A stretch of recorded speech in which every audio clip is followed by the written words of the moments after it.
Hello good morning friends, welcome to WCTC Buldhana. काल आपण पाहिलं जो काउंटर ऑपरेटर होता त्याने ते जे चेक्स ज्याला जे रिसीव झाले होते अकाउंट बॅगेमधनं सब ऑफिसकडनं, आता आपल्याला ते चेक जे आहेत ते बँकेला आपल्याला पाठवायचे आहेत. आपण त्याची डेटा एंट्री केली होती. आपल्याला टोटल 6 चेक रिसीव झाले होते. त्यापैकी 4 जे होते ते इन्व्हेस्टमेंटचे चेक होते आणि 2 जे होते ते सेव्हिंग बँकेला आपल्याला क्रेडिट द्यायचं होतं.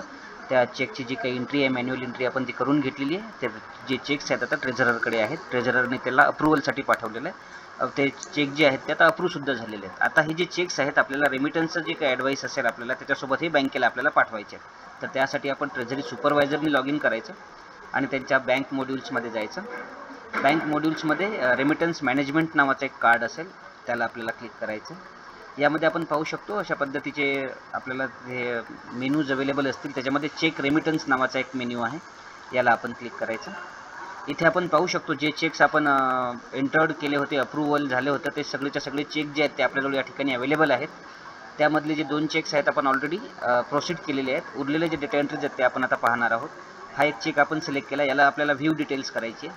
व्ह्यू डिटेल्स केल्यानंतर जी डेटा एंट्री आपण केली आहे ती आपल्या समोर आलेली आहे. याच्यानंतर रेमिटन्स अकाउंट नंबर. आता तुम्हाला हे चेक नेमके कोणत्या बँकेच्या अकाउंटला लावायचे आहेत, तर ऑब्वियसली हे बुलढाणा एचयूच्या अकाउंटला ते क्रेडिट होतील, म्हणून बुलढाणा एचयू सिलेक्ट करायचं आहे आणि इथे सेंड टू बँक नावाचं एक ऑप्शन्स असेल, याला क्लिक करायचं.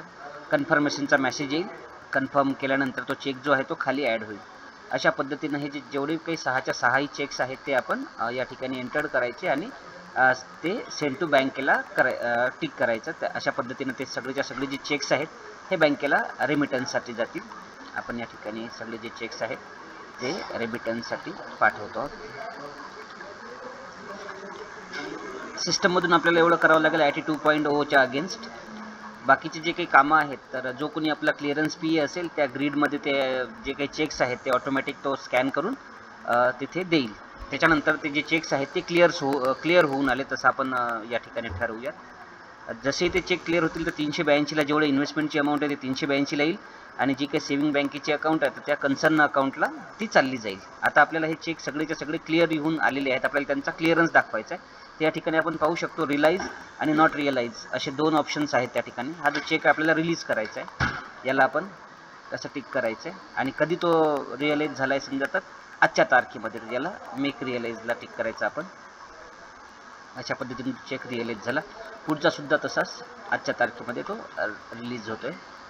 जेवढे आपले चेक रिलीज झालेले आहेत तेवढे सगळेच्या सगळे चेक आपण आज रिलीज करून टाकतो. म्हणजे हे सगळेच्या सगळे चेक बँकेने क्लिअरन्स दिलं आणि आता आपल्याला हे पोस्ट मास्टरांच्या अकाउंटला ते चेक्स जमा झालेले आहेत.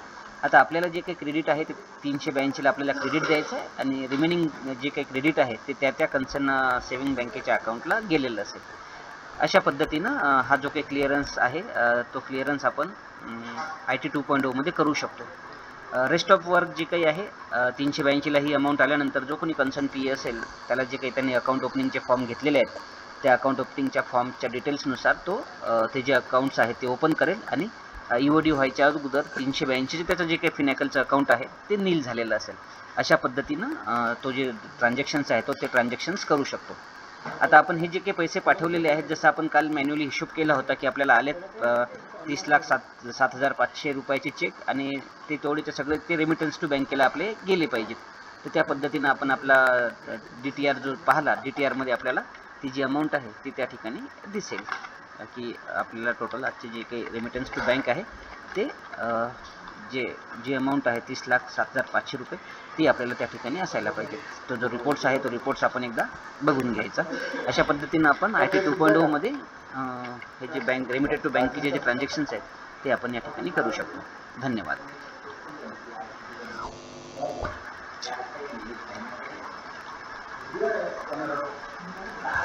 या ठिकाणी रिपोर्ट्समध्ये आपण गेलो.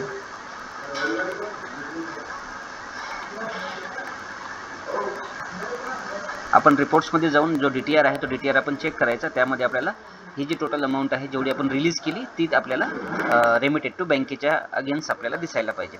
आणि जे काही चेक्स आपल्या याच्यामध्ये जमा होतील जे आपण अकाउंट ओपन केल्यानंतर NSC, TD, सिनियर सिटीजन आणि MIS हे आपल्या रिसिप्ट साईडला असतील आणि सेव्हिंग बँकेचे जे काही सेव्हिंग बँकेला जे आपण 7,500 रुपयाचं क्रेडिट दिलं ते आपल्या SBLT मध्ये आलेलं असेल. SB डिपॉझिटमध्ये तो फिगर येईल आणि हे जे अकाउंट्स ओपनिंगचे आहेत हे सेपरेट इंडिव्हिज्युअल आपल्याला दिसायला लागतील.